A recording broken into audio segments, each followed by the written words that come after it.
시편 125편 1절에서 3절에 있는 말씀 함께 합독하도록 하겠습니다. 여호와를 의지하는 자는 시온산이 흔들리지 아니하고 영원히 있음 같도다. 산들이 예루살렘을 들음같이 여호와께서 그의 백성을 지금부터 영원까지 두르시리로다. 악인의 규가 의인들의 땅에서는 그 권세를 누리지 못하리니 의인들로 하여금 죄악에 손을 대지 아니하게 함이로다. 아멘. 성도는 세 번째 시간 유연불삽해야 합니다라는 제목으로 하나님의 말씀 전해드리도록 하겠습니다. 계속해서 지금 사자성어를 가지고 하나님의 말씀을 살펴보고 있는데요.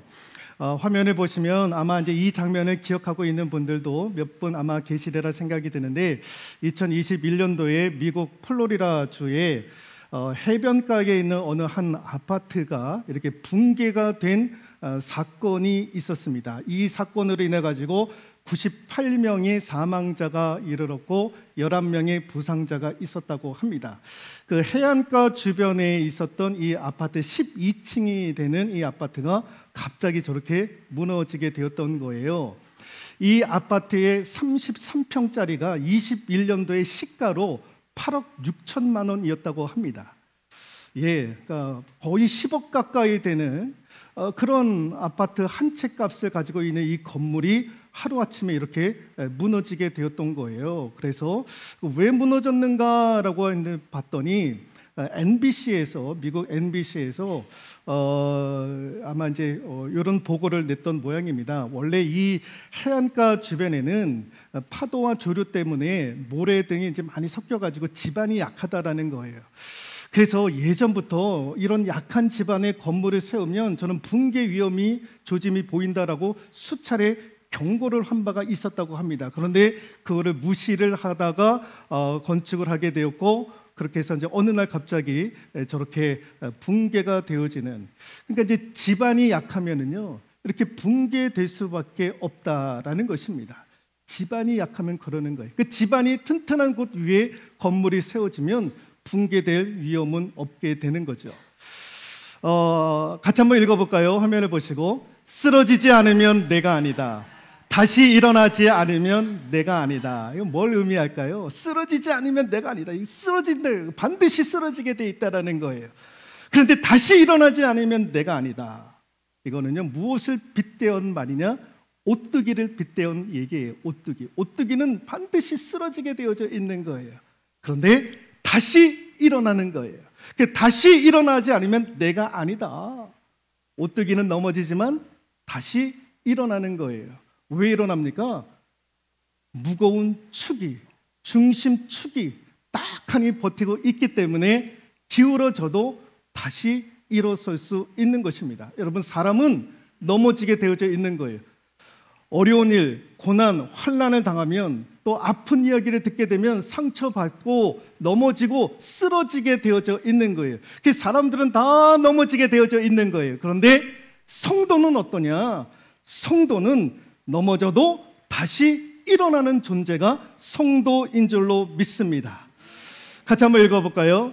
인생의 가장 큰 영광은 넘어지지 않는 데 있는 것이 아니라 넘어질 때마다 일어서는 데 있다라는 거예요. 인생에 있어서 가장 큰 영광이 어디냐? 성도에게 있어서 가장 큰 영광이 무엇이냐? 넘어지지 않는 데 있는 것이 아니다라는 거예요. 넘어질 수 있다라는 거예요. 얼마든지 성도들도 세상 사람들처럼 넘어질 수 있다라는 거예요. 근데 그 넘어질 때마다 다시 일어설 수 있다라는 거예요. 누가? 성도가. 성도는 일어나는 거예요. 다시 일어날 수 있는 존재가 되는 거예요. 유연불삽이라고 제가 말씀을 드렸습니다. 설교 제목이. 뜻이 뭐냐면 이게 연꽃과 관련된 사자성어인데요. 읽어볼까요? 연꽃의 줄기는 부드럽고 연하여 좀처럼 바람이나 충격에 잘 부러지지 않습니다. 유연불삽, 부드러울 유, 연할 연, 아닐 불, 막히다, 충격삽, 그런 뜻이 있습니다. 어떤 충격과 어떠한 바람에도 흔들리지 아니한다라는 거예요. 연꽃의 줄기가 그렇다라는 거예요. 왜? 뿌리를 잘 내리고 있으니까. 그래서 바람이나 충격에 잘 부러지지 않는다라고 하는 뜻을 유연불삽이라고 이야기를 하는 것입니다. 여러분, 그렇습니다. 성도는 환난이라고 하는 바람에, 고난이라고 하는 바람에, 어려움이라고 하는 바람에 넘어질 수 있는 거예요. 그 충격에 넘어질 수가 있는 거예요. 그러나 다시 일어설 수 있는 것은 그 중심에 하나님을 의지하고 있는 자는 반드시 다시 일어날 수 있더라라는 거예요. 그래서 오늘 시편 125편에도 1절 말씀에 여호와를 의지하는 자는 이라고 시작을 하고 있습니다. 여호와를 의지하는 자, 의지한다. 여러분, 의지한다라는 말의 의미는 내 자신의 모든 것들을 다 하나님 앞에 맡긴다라는 거예요. 어느 신학자가 이 의지한다라고 하는 것을 어떻게 설명을 할 수 있을까 하다가요, 이런 이야기를 하나 했더라고요. 어느 선교사가 하나님의 부르심을 받아가지고 자기에게 캐나다에 가서 이제 선교사로 활동하기로 이제 마음을 먹고 캐나다로 가서 이제 로렌스 강이라고 하는 강을 건너게 되었던 거예요. 한 겨울에. 그래서 그 강을 건너야 맞은편에 있는 마을에 들어가서 선교 활동을 할 수 있었던 거예요. 근데 그 강이 이제 얼어붙어 있었던 거예요. 그래서 이제 그 얼어붙은 강을 넘어야 그 맞은편에 있는 마을에 가서 복음을 전할 수가 있었던 거예요. 그런데 여러분, 이제 강 주변에는요, 이렇게 얼음이 딱딱하게 이제 얼려져 있지만 가운데로 갈수록 어떻게 됩니까? 깨질 수도 있는 것 아닙니까? 이분이 처음에는 두 발로 거닐다가 강 중간쯤 가다가는 네 발로 기어가기 시작을 했던 거예요. 그러면서 손으로 탁탁탁 들겨가면서 튼튼한지 강하게 얼려져 있는지 그걸 이제 확인하면서 네 발로 엉금엉금 기어가고 있었던 거예요. 그래서 강 주변까지 다다르고 있었는데 저기 뒤에서, 자기의 뒤편에서 큰 소리가 들리는 거예요. 알고 보니까 말발굽 소리, 마차가 지나가는 그런 소리가 들리는 거예요. 근데 그 말발굽 소리와 마차가 이 선교사 있는 방향으로 달려오는 거예요.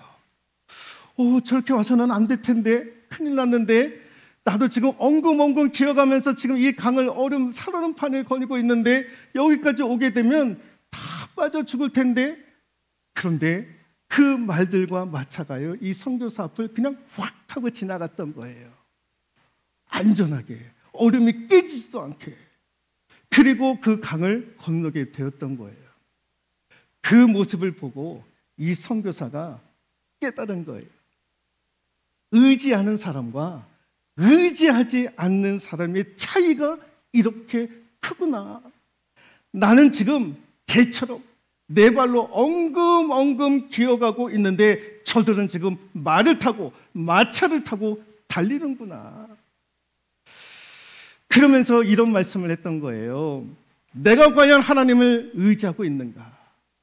내가 과연 하나님을 의지하고 있는가? 저들처럼 정말 하나님을 의지하면서 내 인생을 폭풍과 같이 내 목표를 향해서 질주하며 내가 달리고 있는가? 아니면 내가 세상을 두려워한 나머지 엉금엉금 기어가고 있는가? 의지라고 하는 단어를 이렇게 빗대어서 이야기를 했던 거예요. 여러분, 여호와를 의지하는 자, 의지한다라는 말의 의미는 같이 한번 읽어볼까요? 내 인생을 하나님께 맡기는 것인데, 완전히 하나님 앞에 맡기는 것, 그게 의지입니다. 의지. 여호와께 내 모든 것을, 내 인생의 모든 것을 완전히 맡기는 것. 내 사업도 하나님 앞에, 내 건강도 하나님 앞에, 내 가정도 하나님 앞에, 내 자녀손들도 하나님 앞에 완전히 맡기는 것. 그렇게 여호와를 의지하는 자는요, 오늘 말씀해 보니까 뭐라고 되어져 있습니까? 여호와를 의지하는 자는 시온산이 흔들리지 아니하고 영원히 있음 같도다. 1절은 그렇게 말씀을 하고 있습니다. 여호와께 내 인생을 완전히 맡기는 자에게 임하는 은혜가 무엇이냐? 같이 한번 읽어볼까요? 요동치 않는 은혜. 여러분, 우리가 지금 말씀은요, 시온산이 흔들림이 없다. 그런데 예전 성경에는 요동치 아니함이, 요동치 않는다라고 표현을 하고 있습니다. 요동치 않는다라는 말의 의미가 무엇이냐면은 바람이 흔들 때에, 바람이 불릴 때에 나무가 흔들린다라는 거예요. 그러니까 요동치다라는 말의 의미는 바람이 불면 나무가 흔들린다라는 거예요. 그런데 요동치 않고 하면은 그게 무슨 뜻이냐면은 바람이 불면은 나무는 흔들리는데, 그래서 나무는 뽑힐 수도 있는데 그 산들은 없앨 수 없다라는 거예요. 그 나무가 심겨진 산은 없앨 수 없다라는 거예요. 그 요동치 아니한다라는 말의 의미는 나무는 바람에 의해서 뽑힐지언정 그 산은 없앨 수 없다라는 거예요. 아무리 강한 바람이 불어친다 할지라도 그 산을 없앨 수 없다라는 거예요. 여러분, 태풍이 불어와도 저기 우리 옆에 있는 백운산을 산이 없앨 수 있습니까? 태풍이 없앨 수 있습니까? 없잖아요. 여러분, 2018년도에 저기 부산 해운대구에 콩레이라고 하는 태풍이 불어가지고요, 그 고층 아파트 그 창문이 와장창 깨진 일들이 있지 않았습니까?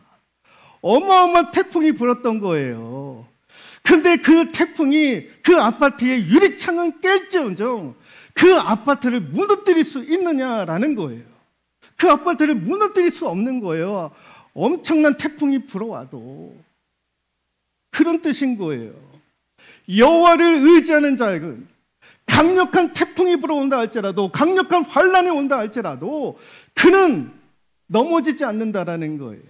그는 부서지지 않는다라는 거예요. 그는 깨지지 않는다라는 거예요. 왜 그럴까요? 같이 한번 읽어볼까요? 하나님이 두르고 계시기 때문에 그렇다라는 거예요. 하나님이 두르고 계시기 때문에.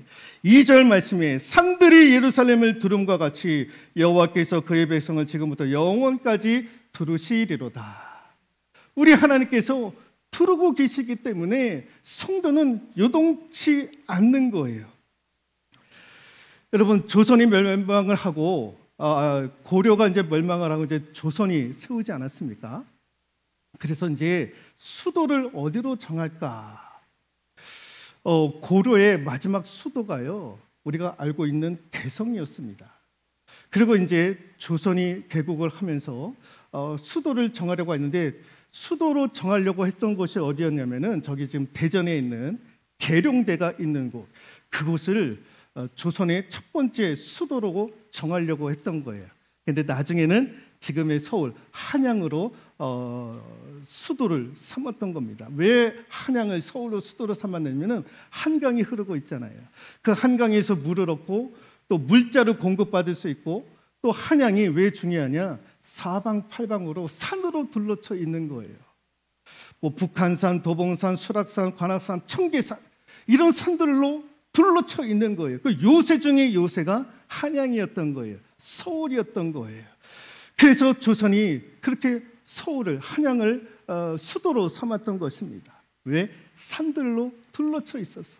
요새인 거예요. 여러분, 그렇다라는 거예요. 마치 산들이 예루살렘을 두름과 같이 하나님께서 성도들을 두르고 계신다라는 거예요. 그래서 어떤 환란이 온다 할지라도 그들은 넘어지지 않는다는 거예요. 요동치지 않는다라는 거예요. 요동치지 않는다라는 거예요. 여러분, 하나님께서 우리를 두르고 계신다라는 거 볼 수 있기를 소망합니다. 여러분, 보이십니까? 하나님이 나를 두르고 있는 거 보이십니까? 볼 수 있습니까? 아멘 하시는 분들은 보이는 것 아닙니까? 예. 여러분, 엘리사 선지자 때요, 아람이 엘리사 시대 때에 이스라엘을 침략하고자 했었어요.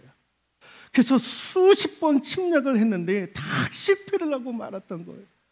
나중에 이유를 알고 보니까 엘리사 선지자 때문에, 저놈이 떡하니 버티고 있으니까 저놈을 죽이면 우리가 이스라엘을 침략할 수 있을 것이다 해가지고 아람 군대가요, 엘리사를 죽이려고 붙잡으려고 군사를 풀었던 거예요. 근데 마침 엘리사 선지자가 어느 산에 그 종 게하시아랑 같이 있었던 거예요.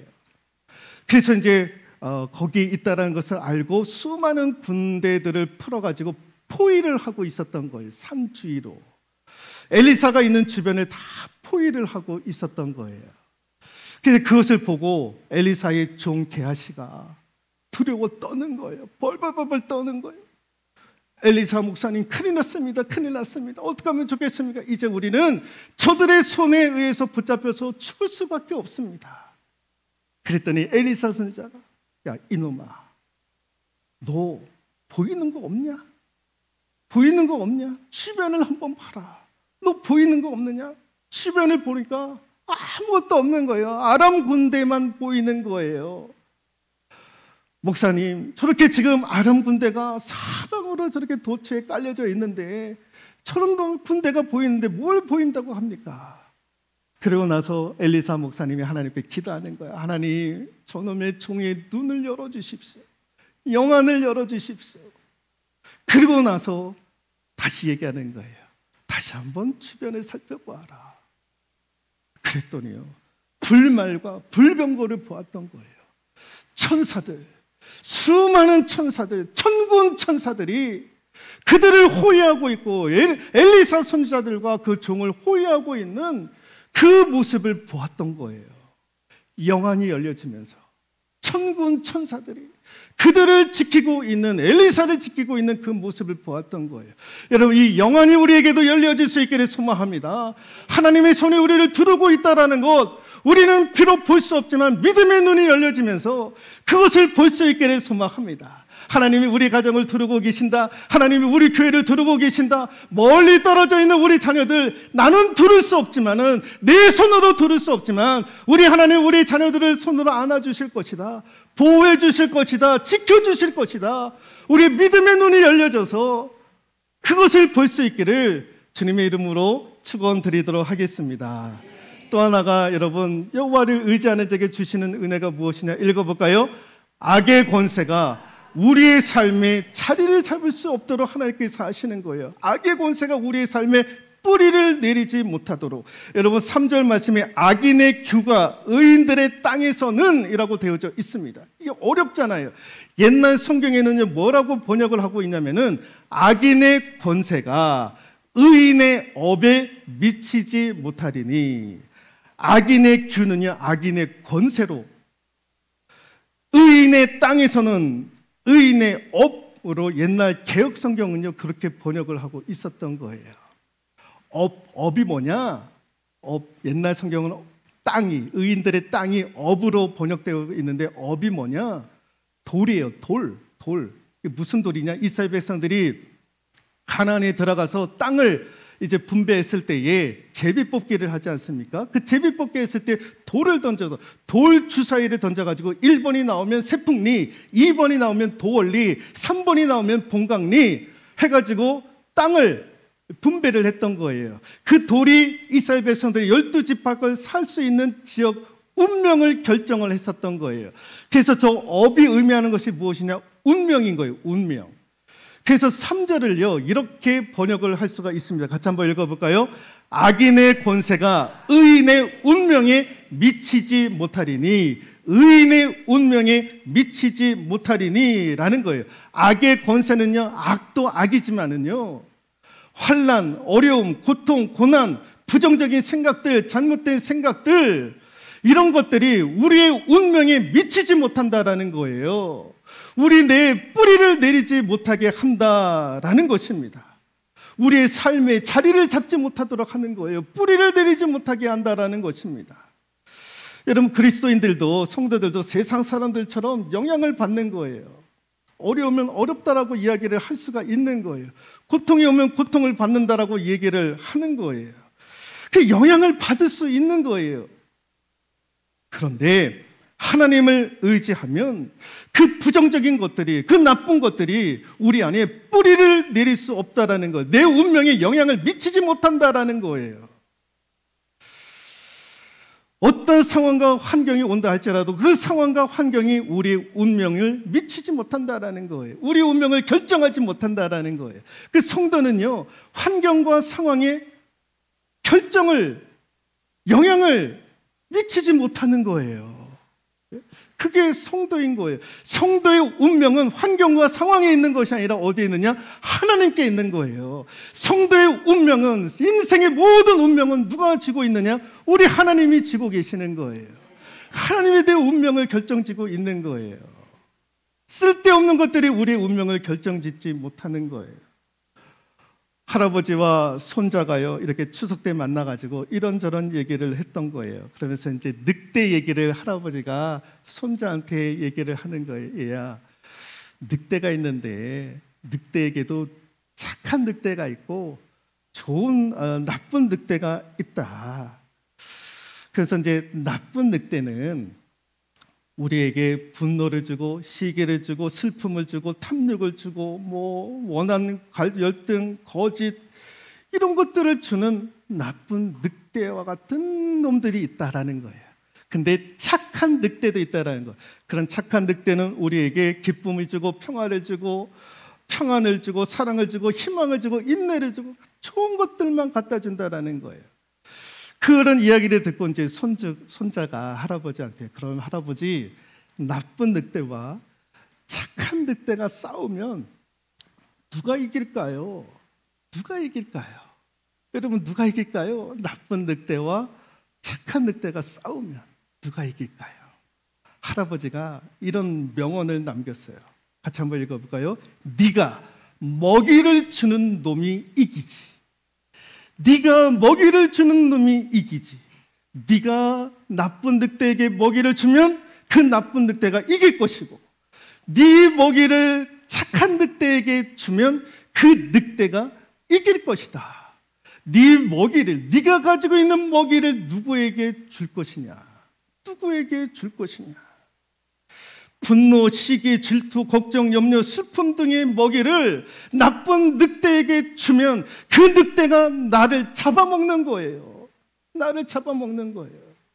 내가 가지고 있는 먹이를 누구에게 주느냐가 달려져 있는 거예요. 나쁜 늑대에게 줄 것이냐, 착한 늑대에게 줄 것이냐, 여기서 결정이 되어지는 거예요. 좋은 먹이를 착한 늑대에게 줄 수 있기를 소망합니다. 여러분, 환경과 상황이 우리를 좌우지할 수 있는 것이 아닙니다. 인생의 모든 운명은요, 하나님이 쥐고 계시는 거예요. 지금 어렵다? 지금 잘 안 된다? 자녀들의 미래가 보이지 않는다? 그건 지금 우리의 문제이지 하나님께는 전혀 문제가 되지 않는 거예요.